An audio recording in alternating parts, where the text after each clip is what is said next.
जी अस्सलाम वालेकुम नाज़रीन, मैं सैयदा कौसर आप सबके साथ एक बार फिर हाज़िर हूँ। और मैं आप सबको बताना चाहती हूँ कि हमारी बहुत प्यारी नूरा लाल जी लंदन तशरीफ़ ले आई हैं। इस वक्त हमारे साथ मौजूद हैं। मैं आपको उनसे मुलाकात करवाती हूँ। ये हम ब्रेकफास्ट कर रहे हैं बैठे हुए। ये नूरा लाल जी हैं। जी नूरा लाल जी, आप कुछ कहेंगी?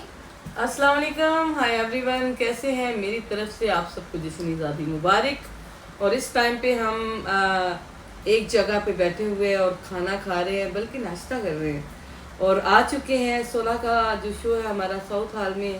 कहाँ जी, आप बताएं, मुझे ज़रा डाउट हो रहा है कहाँ पे। ऑस्ट्रेलिया क्रिकेट क्लब में यस, 16 को हमारा हाउसफुल शो है। सिर्फ 3 टिकट्स हमारे पास बची हैं लास्ट, और उसके बाद टोटल ख़त्म है। और ये एक शो नहीं है बल्कि 2 शो है मेरे। एक 18 को भी शो है, उसके बारे में भी आप मेंशन कर दो जी प्लीज़। 18 तारीख को आईबीपीसी के थ्रू एक शो हो रहा है, जो कि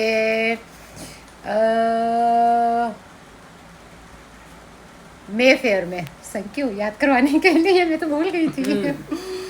मे फेयर हॉल में हमारा एक शो हो रहा है, और वहाँ पर भी नूरा लाल जी परफॉर्म कर रही हैं। और वहाँ की टिकट्स अभी अवेलेबल हैं, वो आप बात कर सकते हैं, पता कर सकते हैं। तो मिलते हैं हम थोड़ी देर के बाद नूरा लाल जी, इंशाल्लाह ज़रूर मिलेंगे। और बाय। धमाका करते हैं कुछ हाँ अच्छा सा जी, मिल के, इंशाल्लाह। फन करते हैं।